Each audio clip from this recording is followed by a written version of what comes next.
আইন শৃঙ্খলা বাহিনীর ভাইয়ের আমার এই কথা শুনবেন, তাদেরকে আমি বলতে চাই, দিন শেষে আপনি একজন বাবা।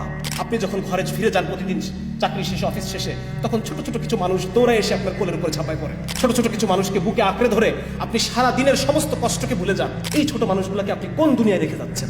আপনার চোখের সামনে দেখবেন আপনার সন্তান মাদকাসক্ত হয়ে যাচ্ছে, আপনার সন্তান ডিপ্রেশনের রোগী হয়ে যাচ্ছে, আপনার সন্তান আত্মহত্যার পথ বেছে নিচ্ছে। একজন বাবা হয়ে আপনি এটা সহ্য করতে পারবেন? যদি সহ্য করতে পারেন তাহলে আপনি এসে আমাদেরকে ধরে নিয়ে যান। আর যদি আপনি সহ্য করতে না পারেন তাহলে আমাদের সাথে সুর মিলায় বলেন, আমাদের সাথে সুর মিলায় এই চক্রান্তের বিরুদ্ধে, এনজিওদের দেশ বিরোধী অপতৎপরতার বিরুদ্ধে আপনাকেও কথা বলতে হবে। কারণ আপনি একজন বাবা। আপনার সেই পিতৃত্বকে উদ্দেশ্য করে বলছি যে আপনার সন্তানের ভালো আজকে আপনাকে সিদ্ধান্ত নিতে হবে, আপনি কার পক্ষে কথা বলবেন, কার পক্ষে কাজ করবেন। সেদিন ভিডিও যে যেখান থেকে দেখতেছেন, যার বাসায় সন্তান আছে, আমার একটা ছোট্ট বাচ্চা আছে, 7 বছর 4 বছর, আমি জানি না আমি তাদেরকে কোন দুনিয়ায় রেখে যাচ্ছি। আমি জানি না আমার মৃত্যুর পর আমার সন্তান সে কি হয়ে যাবে, আমি জানি না। সে কি আসলে মুসলমান থাকবে, সে কি আসলে নারী থাকবে, আমার মেয়ে শিশুটা কি নারী থাকবে কিনা, আমার ছেলে শিশুটা পুরুষ থাকবে কিনা, আমি বলতে পারতেছি না। তো আজকে এক অসহায় বাবা হিসেবে আপনাদের সামনে আমি আসছি, এবং আপনারা প্রত্যেকে যার যার জায়গা থেকে আওয়াজ তুলেন, যার যার জায়গা থেকে এটা নিয়ে আপনারা আলোচনা করেন, যাতে করে এখানেই যেন এই জিনিসটা থেমে যায়। এই সমস্ত যারা এনজিও, যারা অপকর্ম করতেছে, যারা আমাদের সন্তানদেরকে আমাদের কাছ থেকে ছিনিয়ে নেওয়ার চেষ্টা করতেছে, আমাদের পরিবারগুলোকে ভেঙে ফেলার জন্য তারা যত ধরনের প্রচেষ্টা সবকিছু তারা করতেছে, হ্যাঁ, তারা যেন নিবৃত্ত হয়, তারা যেন নিরস্ত হয়, এজন্য আমাদের সবাইকে ঐক্যবদ্ধভাবে কাজ করতে হবে। আসসালামু আলাইকুম ওয়া রাহমাতুল্লাহি ওয়া বারাকাতুহু। এখানে মূলত আমি একজন বাবা হিসেবে এবং আমার পেশাগত কারণে আমি একজন ডাক্তার হিসেবে এখানে এসেছি কিছু কথা উপস্থিত সকলের সামনে, এবং আমাদের এই কথা ইন্টারনেটের মাধ্যমে বাংলাদেশের কোনায় কোনায় পৌঁছে যাবে ইনশাআল্লাহ। সেই সবার উদ্দেশ্যে আমি একজন বাবা এবং একজন চিকিৎসক হিসেবে আমি কিছু কথা বলে যেতে চাই। আপনারা ইতিমধ্যে জেনেছেন যে ব্র্যাক, বন্ধু সোশ্যাল ওয়েলফেয়ারের মতো এনজিওগুলো তারা দেশ বিরোধী, সমাজ বিরোধী, পরিবার বিধ্বংসী এবং ধর্মবিরোধী ভূমিকা এই বাংলার জমিনে তারা রেখে যাচ্ছে, এবং পশ্চিমা নষ্ট সভ্যতার, হ্যাঁ, যে নষ্ট চিন্তাগুলো তারা আমাদের মধ্যে ছড়িয়ে দিচ্ছে, এবং তারা বিভিন্নভাবে এই কাজগুলো করছে। তারা আন্তর্জাতিকভাবে সরকারকে চাপে ফেলছে, তারা বিভিন্ন সরকারি কর্তা ব্যক্তিদেরকে বিভিন্ন প্রলোভন দেখিয়ে বিভিন্নভাবে তারা তাদের এই উদ্দেশ্যগুলো আদায় করে নিচ্ছে। এবং কেন তারা এটা করতে চায় এই বিষয়ে আমি একটু আপনাদের সামনে পুরনো একটা ইতিহাস আমি আপনাদের সামনে তুলে ধরতে চাই। 1813 সালে আমি আপনাদেরকে নিয়ে যেতে চাই। 1813 সালে মাদ্রাজে, যে ব্রিটিশ উপনিবেশ মাদ্রাজে, সেখানের গভর্নর ছিলেন কর্নেল থমাস মনরো। এই কর্নেল যখন ইস্ট ইন্ডিয়া কোম্পানির বার্ষিক যে অধিবেশন, সেখানে যখন বার্ষিক রিপোর্ট পেশ করছে, তখন উনি সেখানে বলছেন যে ব্রিটিশদের তৈরিকৃত পণ্য ভারতীয়রা ব্যবহার করছে না। আপনারা ব্রিটিশরা যে এত ভর্তুকি দিচ্ছেন, এত কম লাভে জিনিসপত্র এখানে দেওয়ার চেষ্টা করছেন ইস্ট ইন্ডিয়া কোম্পানি, কিন্তু আপনাদের এই পণ্যগুলো তারা ব্যবহার করছে না। তখন বলতেছে কেন ব্যবহার করছে না? আমরা যদি আরও দাম কমিয়ে দিই, আমরা যদি আরও ভর্তুকি দিই, বা আমরা যদি লসে বিক্রি করি, তবু কি তারা ব্যবহার করবে না? তখন কর্নেল মনরো বলতেছেন না, তবুও ভারতীয়রা এই পণ্য কিনবে না। উনি জিজ্ঞেস করতেছে কেন? তখন বলতেছে কারণ ভারতীয়দের রুচি এমন না, তারা যে ব্রিটিশ পণ্য কিনবে। উদাহরণ দিচ্ছেন উনি, যে একজন হিন্দু পণ্ডিত তিনি মাটিতে বসে খান, আমরা মুসলমানরাও মাটিতে বসে খাই, আমাদের সুন্নাহ। উনি বলতেছেন একজন হিন্দু পণ্ডিত তিনি মাটিতে বসে খান, এবং তার তো ডাইনিং টেবিলের দরকার নেই, সুতরাং আপনি তাকে ডাইনিং টেবিল কিনে দিতে পারবেন না। একজন মুসলমানরা যে ধরনের পোশাক পরিধান করে, তারা তো আপনার ইউরোপিয়ান কাঠের পোশাক তারা কিনবে না। সুতরাং সবার আগে তাদের রুচিকে পরিবর্তন করতে হবে। কিভাবে পরিবর্তন করতে হবে? 1813 সালে ঘটনা শেষ। 1835 সালে উপমহাদেশে নতুন শিক্ষাক্রম তৈরি করা হলো, নতুন পাঠ্যপুস্তক, নতুন শিক্ষা ব্যবস্থা।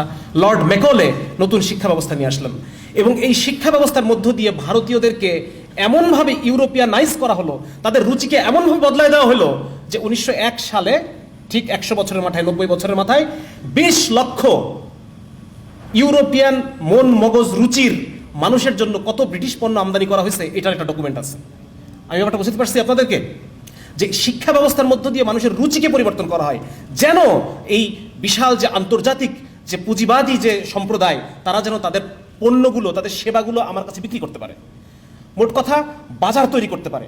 বড় বাজার তৈরি করার জন্য তারা আমাদের শিক্ষা ব্যবস্থার মধ্য দিয়ে আমাদের রুচিকে তারা পরিবর্তন করে দেয়। তাহলে এখন আমি যে পয়েন্টে আমি আসতে চাচ্ছি, যে এই যে ট্রান্সজেন্ডার মতবাদ আমাদের মধ্যে ছড়ায়, তাদের কি লাভ? আমাদের এখানে এই ট্রান্সজেন্ডার মতবাদ ছড়ানোর মধ্যে কি লাভ, সেটা আমরা এখন বুঝতে পারবো। সেটা হচ্ছে যে আপনারা জানেন যে এই যারা বিকৃত রুচির যারা মানুষ হয়, সিটি ইউনিভার্সিটি অফ নিউ ইয়র্কের clinical psychologist professor Margaret Rosario তার স্টাডিতে বলতেছেন যে সমস্ত তরুণ তরুণীর বিকৃতকামী, তারা নিজেদেরকে LGBTQ দাবি করে, এ সমস্ত তরুণ তরুণীর মধ্যে হাই রিস্ক সেক্সুয়াল বিহেভিয়ার তাদের মধ্যে বেশি। যে সমস্ত যৌন আচরণে প্রচুর অসুখ বিসুখ হওয়ার সম্ভাবনা, এগুলো তারা বেশি করে। 2 নম্বর হচ্ছে খুব কম বয়সে তারা যৌন কার্যক্রম শুরু করে। 3 নম্বর হচ্ছে তাদের high number of sexual partner থাকে। স্বামী স্ত্রী যেরকম আমরা একটা কমিটমেন্টে থাকি, তাদের তো কোনো কমিটমেন্ট নাই, তারা ফ্রিকোয়েন্টলি খুব দ্রুত তারা পার্টনার চেঞ্জ করে। 4 নম্বর হচ্ছে তারা অর্থের বিনিময়ে তারা যৌনতাকে বিক্রি করে। এবং 5 নম্বর হচ্ছে তারা আনপ্রোটেক্টেড সেক্সুয়াল অ্যাক্টিভিটির মধ্যে তারা জড়িত হয়। তার মানে দেখেন, এই যে বিপুল সংখ্যক জনগোষ্ঠীকে আজকে পাঠ্যপুস্তকের মধ্যে শিশুর কচি মনে যখন বারবার দেখানো হবে যে একজন সমকামী, একজন ট্রান্সজেন্ডার, এই মানুষগুলো কত তারা সেলিব্রিটি, তখন স্বাভাবিকভাবে শিশুর অন্তরটা চাবে আমিও এমন হতে চাই। ছোটবেলায় আমরা পেপারে বোর্ড স্ট্যান্ড করা ছেলেদের ছবি দেখতাম, মেয়েদের ছবি দেখতাম, বোর্ড স্ট্যান্ড যারা করছে, তখন আমার মনটা চাইতো যে আমি একসময় স্ট্যান্ড করবো, আমার ছবিটাও এই পেপারে ছাপা হবে। ঠিক একইভাবে শিশুদের মনে এটা আসে। তো এর ফলে এই পাঠ্যপুস্তকের মধ্যে 6-7 12-13 বছরের বাচ্চাদের মানে মনের মধ্যে এই জিনিসটা ঢুকাই দেওয়ার মধ্য দিয়ে যে বিপুল পরিমাণে অস্থিরতা তৈরি হবে মানুষের মধ্যে। একটা ছোট বাচ্চা সে মনে করবে আমি মনে হয় মেয়ে, আমি মনে হয় ছেলে। এই যে মানসিক অসুখ তার মধ্যে তৈরি হবে, এর ফলে একটা বিপুল বাজারের দরজা খুলে যাবে আমাদের এই দেশে, যে জিনিসগুলো আমাদের কাছে বিক্রি করবে তারা। যেমন ধরেন HIV, এইডস, এই এইডসের টিকা, এইডসের প্রোফাইল্যাক্সিস টিকা, আগে এইডস হওয়ার আগে পতিতাদের মধ্যে বিভিন্ন টিকা দেওয়া হয়, সমকামীদের মধ্যে বিভিন্ন টিকা দেওয়া হয়। এই টিকা এখন আমাদের প্রয়োজন হচ্ছে না, কিন্তু তখন আমাদের প্রয়োজন হবে। আমাদের এই গরিব দেশ, এই খেটে খাওয়া মানুষের আমাদের এই গরিব দেশের যে অর্থনীতি, সেই অর্থনীতির কারণে এই বিপুল পরিমাণ নতুন যে একটা সেক্টর আমাদের আমদানি করতে হবে, এই অর্থ আমরা কোথা থেকে দিব? হ্যাঁ, আবার আমি সামনে আসতেছি দেখেন। তারপরে তাদের যে ঝুঁকিপূর্ণ যৌন আচরণ করে, সেটার জন্য তাদেরকে বিভিন্ন সেক্স টয় বা এই জাতীয় বিভিন্ন জিনিস তাদের প্রয়োজন হয়, এগুলো তখন আমাদেরকে আমদানি করতে হবে। আমেরিকাতে একজন পুরুষকে নারী হইতে গেলে $1 লক্ষ প্রয়োজন হয়। এখন আপনি আমাকে বলেন, গ্রামের যে কৃষক, ওই কৃষকের বাচ্চাটা স্কুলে পড়ছে, স্কুলে পড়ার পর তার মনে এখন খায়েশ হয়েছে যে আমি এখন ছেলে থেকে মেয়ে হয়ে যাব, এই কৃষক $1 লক্ষ কোথেকে জোগাড় করবে আমাকে বলেন? সে জোগাড় করতে পারবে? এটা কখনোই জোগাড় করতে পারবে না। বরং তার যেটা হবে, এই নিজের চোখে সে দেখবে তার সন্তান ধুকে ধুকে জীবন পার করতেছে, মানসিক যাতনায়, যন্ত্রণায়, অসুখে বিসুখে, এবং একটা পর্যায়ে সে হয়তো তার সন্তানের আত্মহত্যা দেখে দুনিয়া থেকে তাকে যেতে হবে। এরকম কঠিন এক পরিস্থিতি আজকে ঘরে ঘরে তৈরি হবে যদি এই কারিকুলাম আমাদের বাচ্চারা পড়ে। তারপর দেখেন যে পুরুষ থেকে নারী হতে লাগে $1,40,000, নারী থেকে পুরুষ হতে লাগে $1,25,000, লিঙ্গ সার্জারিতে লাগে $30,000, চেহারা সার্জারি করে মেয়ে পুরুষ করে ফেলতে লাগে $25,000 থেকে $60,000, ব্রেস্ট সার্জারির জন্য লাগে $5,000 থেকে $10,000। শুধু তাই না, প্রতি বছর তাকে হরমোন নিয়ে মেয়ে হয়ে থাকতে হবে, প্রতি বছর তাকে হরমোন নিয়ে ছেলে হয়ে থাকতে হবে। এটা একটা খরচ আছে, প্রতি বছর $1,000 উপরে তাকে খরচ করতে হবে। 2017 সালে শুধু পুরুষ থেকে নারী হওয়ার যে মার্কেট, এই মার্কেটটা ছিল $11.5 কোটি, এবং 2024 সালে এই মার্কেটটা গিয়ে দাঁড়াবে $97 কোটি। তার মানে দেখেন, এই যে একটা জিনিস আপনাদেরকে আমি বলি, একটু গ্যাপ নেই, যে আজকে যে বাংলাদেশে একটা আছে যে আমেরিকাতে, আমি একটু সময় নিচ্ছি, আপনাদের কাছে সময় নিচ্ছি। আমেরিকাতে প্রতি বছর $223 বিলিয়ন লাগে শুধুমাত্র মদ খাওয়ার কারণে যে ক্ষতিগুলো হয়, ভাঙচুর হচ্ছে, কেউ শারীরিকভাবে অসুস্থ হচ্ছে, পরের দিন অফিসে আসতে পারতেছে না, এই যে মদ খাওয়ার কারণে $223 বিলিয়ন ক্ষতি হয় আমেরিকার প্রতি বছর। আমাদের বাংলাদেশ এই ক্ষতিটা থেকে বেঁচে আছে না বেঁচে নাই? এই খরচটা কি আমাদের করা লাগতেছে? এই টাকাটা কি আমাদের নষ্ট হচ্ছে? এটা আমাদের ওলামায়ে কেরামের অবদান। আমাদের ওলামায়ে কেরাম মদের ব্যাপারে, জুয়ার ব্যাপারে, জিনার ব্যাপারে মানুষের মধ্যে এমন একটা অবস্থা, এমন একটা মনোভাব তৈরি করে রাখছেন, যার কারণে এই বাংলাদেশের বিলিয়ন ডলার বেঁচে যাচ্ছে। তাহলে আজকে এই যে নতুন করে আমাদেরকে এত বিলিয়ন ডলার এই দেশকে খরচ করতে হবে, তো এটা আমাদের কিছুই করণীয় নাই, আমাদের ডাক্তার সমাজের কিছুই করণীয় নাই। আজকে কেন একজন ডাক্তারের বিরুদ্ধে কথা বলবে না যদি সে আসলে দেশপ্রেমিক হয়ে থাকে? আজকে আমরা ওলামায়ে কেরাম দেশপ্রেমিক, তারা এই বিষয়ে কথা বলতেছেন। এটা কি শুধু ওলামায়ে কেরামের জিনিস? আমরা যারা সাধারণ মানুষ, আমরা যারা সাধারণ বাবা, আমাদের কোনো এখানে বলার কিচ্ছু নাই? আপনার ছেলে তো, আমাদের ওলামায়ে কেরামের সন্তান তো এখানে পড়ে না, তবু তারা কথা বলতেছে। তাহলে আজকে আপনি যাদের সন্তান এই পাঠ্যপুস্তক পড়বে, যাদের সন্তান এই কনফিউশনের মধ্যে ভুগবে, এই মানসিক অসুখে তারা আক্রান্ত হবে, তারা কোনো কথাই বলতেছেন না। কেন এরকম হচ্ছে? তাহলে ভুক্তভোগী তো আমরাই হব। সেদিন একটা ভিডিও খুব ভাইরাল হয়েছে, সেই ভিডিওতে দেখা যাচ্ছে যে আমেরিকার একজন বাবাকে এনে একটা লাইভ শোতে বসানো হয়েছে, আর তার ছেলে যে সব পুরো সার্জারি করে মেয়ে হয়ে গেছে, সেই ছেলেটা এমন যে লম্বায় 6 ফিট, এরকম কাঁধ প্রশস্ত, মাসল, পুরো একটা শক্ত সমর্থ পুরুষ। সে মেয়েদের পোশাক পরে, সে মেয়েদের মতো বড় চুল নিয়ে এসে বাবার সামনে চেয়ারে বসলো। সেই ছেলেটাকে দেখে বাবা হু হু করে কান্না করতেছে যে আমার সন্তান এরকম হয়ে গেল, আমি বাবা হিসেবে ব্যর্থ যে আমি আমার সন্তানের কাছে আইডল হতে পারলাম না। আজকে এইভাবে কান্না করার জন্য আপনারা প্রত্যেকে প্রস্তুত হন। আজকে এই ভিডিও যেখান থেকে দেখতেছেন, যার বাসায় সন্তান আছে, আমার একটা ছোট্ট বাচ্চা আছে, 7 বছর 4 বছর, আমি জানি না আমি তাদেরকে কোন দুনিয়ায় রেখে যাচ্ছি। আমি জানি না আমার মৃত্যুর পর আমার সন্তান সে কি হয়ে যাবে, আমি জানি না। সে কি আসলে মুসলমান থাকবে, সে কি আসলে নারী থাকবে, একটা মেয়ে শিশুটা কি নারী থাকবে কিনা, আমার ছেলে শিশুটা পুরুষ থাকবে কিনা, আমি বলতে পারতেছি না। তো আজকে এক অসহায় বাবা হিসেবে আপনাদের সামনে আমি আসছি, এবং আপনারা প্রত্যেকে যার যার জায়গা থেকে আওয়াজ তুলেন, যার যার জায়গা থেকে এটা নিয়ে আপনারা আলোচনা করেন, যাতে করে এই জিনিসটা এখানেই যেন এই জিনিসটা থেমে যায়। এই সমস্ত যারা এনজিও, যারা অপকর্ম করতেছে, যারা আমাদের সন্তানদেরকে আমাদের কাছ থেকে ছিনিয়ে নেওয়ার চেষ্টা করতেছে, আমাদের পরিবারগুলোকে ভেঙে ফেলার জন্য তারা যত ধরনের প্রচেষ্টা সব কিছু তারা করতেছে, হ্যাঁ, তারা যেন নিবৃত্ত হয়, তারা যেন নিরস্ত হয়, এই জন্য আমাদের সবাইকে ঐক্যবদ্ধভাবে কাজ করতে হবে। এখন আমি খুব সংক্ষেপে দুই একটা পরিকল্পনা আমি উপস্থাপন করার চেষ্টা করছি। এক নম্বর হচ্ছে, এখনো পর্যন্ত আমাদের দেশে মানুষ, আমরা ধর্মপ্রাণ, ধর্মভীরু, ওলামায়ে কেরামের অবস্থান আমাদের সামনে অনেক উঁচু, সেজন্য আমাদের ওলামায়ে কেরামের কেন্দ্রীয় দিক নির্দেশনা আসতে হবে। কেন্দ্রীয় দিক নির্দেশনা, কেন্দ্রীয় ফতোয়া। এখনো এই দেশের মানুষ ধর্মভীরু, তারা হালালকে হালাল মনে করে মানতে চায়, হারামকে হারাম মানতে চায়, হয়তো সবসময় পারে না, কিন্তু তবু তার অন্তর থেকে চেষ্টা করে, তওবা করে। তো যার কারণে আমাদের অন্তরে ধর্মের এখন একটা জায়গা আছে। সুতরাং আমাদের একটা কেন্দ্রীয় ফতোয়া এই বিষয়ে আমাদের আসতে হবে। দুই নম্বর হচ্ছে, এই ফতোয়ার জন্য শুধুমাত্র ওলামায়ে কেরামই না, বরং যারা জেনারেল শিক্ষিত, যারা এক্সপার্ট আছেন এই সমস্ত বিষয়ে, হ্যাঁ, যারা এর অতীত ইতিহাস, বিভিন্ন ইংরেজি টার্ম, যে বিষয়গুলো নিয়ে মানে শক্ত দালায়েল সমৃদ্ধ একটা জিনিস তৈরি করার জন্য আমরা সবাই এক হয়ে আমরা কাজ করব। এই জন্য ওলামায়ে কেরাম এবং জেনারেল শিক্ষিত এক্সপার্টদের সমন্বয়ে একটা গবেষণা সেল আমাদের প্রয়োজন। তিন নম্বর হচ্ছে, আজকে আমি খুব লক্ষ্য করেছি একটা জিনিস, যখন আমরা এনজিওদের বিরুদ্ধে কথা বলতে এসেছি, আমি একটু তাড়াতাড়ি কথা বলছি, আপনারা কি আমার কথা বুঝতে পারছেন? জি, যখন এনজিওর বিরুদ্ধে কথা বলতে এসেছি, আমরা একের পর এক বলে যাচ্ছি যে টিনের চাল খুলে নিয়ে গেছে, গরু নিয়ে গেছে, কিন্তু আমাদের কাছে কোনো ডকুমেন্ট নাই, আমাদের কাছে কোনো ডেটা নাই যেটা নিয়ে আমরা কথা বলবো। অথচ ওরা কিভাবে কাজ করে জানেন? ওরা যখন এই কথা যদি ব্র্যাকের কথা বলি, তারা একটা ভার্সিটি তৈরি করছে। এই ভার্সিটির আন্ডারে তাদের বিভিন্ন রিসার্চ সেন্টার আছে। একটা সেন্টার শুধু এই জন্য ডেডিকেটেড সেন্টার, একটা ডেডিকেটেড সেন্টার শুধুমাত্র এই জন্যই যেটা ট্রান্সজেন্ডার এবং সমকামিতা নিয়ে রিসার্চ করবে। এবং এই রিসার্চের যে ফলগুলা, এগুলো তারা নিয়ে এসে দেখায় যে এই দেশের ট্রান্সজেন্ডার অনেক কষ্টে আছে। এই রিসার্চটা তারা বিদেশে পাঠায়। বিদেশে পাঠালে বিদেশিরা কি দেবে? এই রিসার্চটা দেখে তারা টাকা দেয়।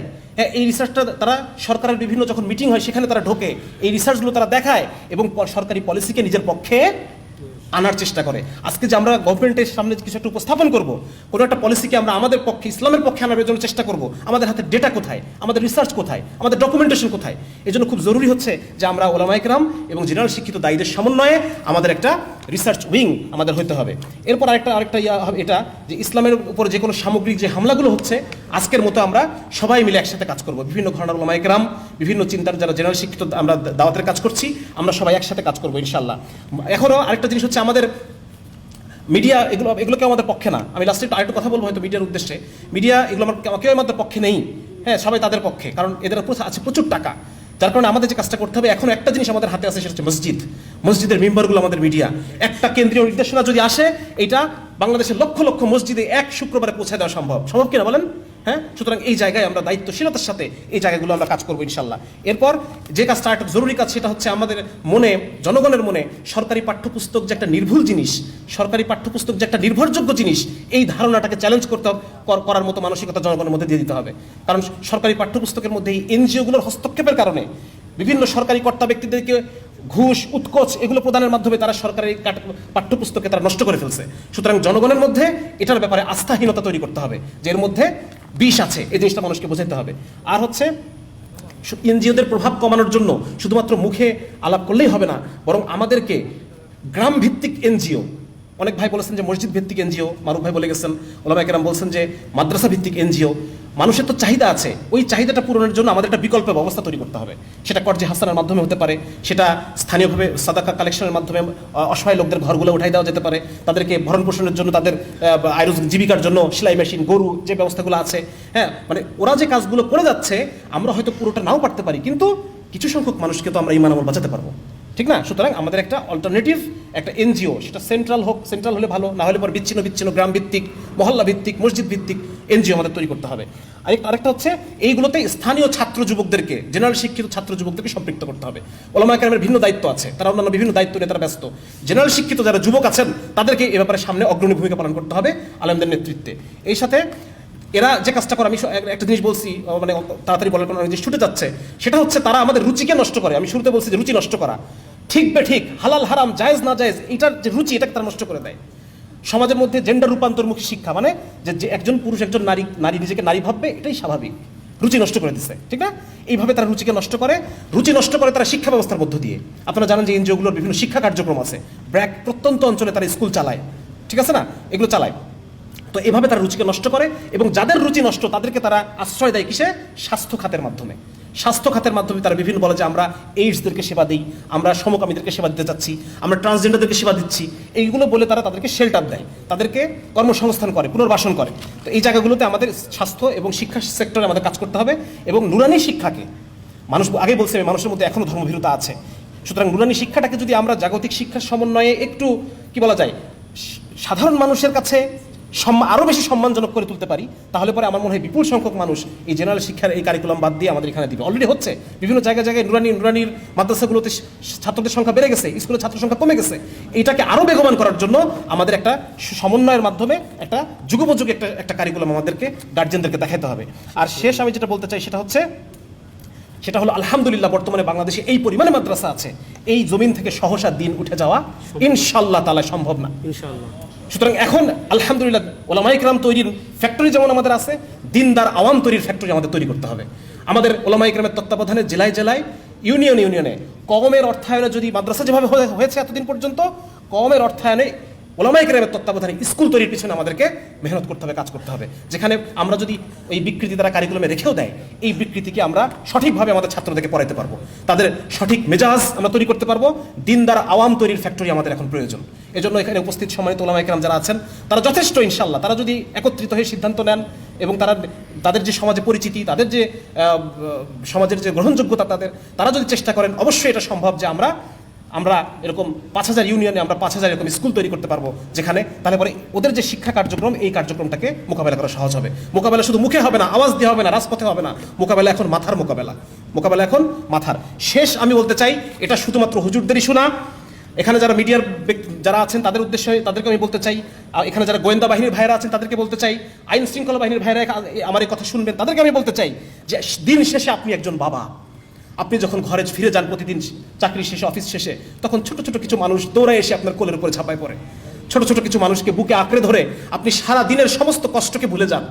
এই ছোট মানুষগুলোকে আপনি কোন দুনিয়ায় রেখে যাচ্ছেন, কোন পৃথিবীতে রেখে যাচ্ছেন, যে পৃথিবীতে তারা ধুকে তাদের চিন্তা চেতনা নষ্ট হয়ে যাবে, তাদের শরীর নষ্ট হয়ে যাবে, মন নষ্ট হয়ে যাবে। আপনার চোখের সামনে দেখবেন আপনার সন্তান মাদকাসক্ত হয়ে যাচ্ছে, আপনার সন্তান ডিপ্রেশনের রোগী হয়ে যাচ্ছে, আপনার সন্তান আত্মহত্যার পথ বেছে নিচ্ছে। একজন বাবা হয়ে আপনি এটা সহ্য করতে পারবেন? যদি সহ্য করতে পারেন তাহলে আপনি এসে আমাদেরকে ধরে নিয়ে যান, আর যদি আপনি সহ্য করতে না পারেন তাহলে আমাদের সাথে সুর মিলায় বলেন, আমাদের সাথে সুর মিলায় এই চক্রান্তের বিরুদ্ধে, এনজিওদের দেশ বিরোধী অপতৎপরতার বিরুদ্ধে আপনাকে কথা বলতে হবে, কারণ আপনি একজন বাবা। আপনার সেই পিতৃত্বকে উদ্দেশ্য করে বলছি যে আপনার সন্তানের ভালো আজকে আপনাকে সিদ্ধান্ত নিতে হবে, আপনি কার পক্ষে কথা বলবেন, কার পক্ষে কাজ করবেন। আমার আলোচনা এখানেই শেষ। সবাইকে অসংখ্য জাযাকাল্লাহ, কষ্ট করে ধৈর্য ধরে আমার আলোচনা শোনার জন্য। আসসালামু আলাইকুম ওয়া রাহমাতুল্লাহি ওয়া বারাকাতুহু।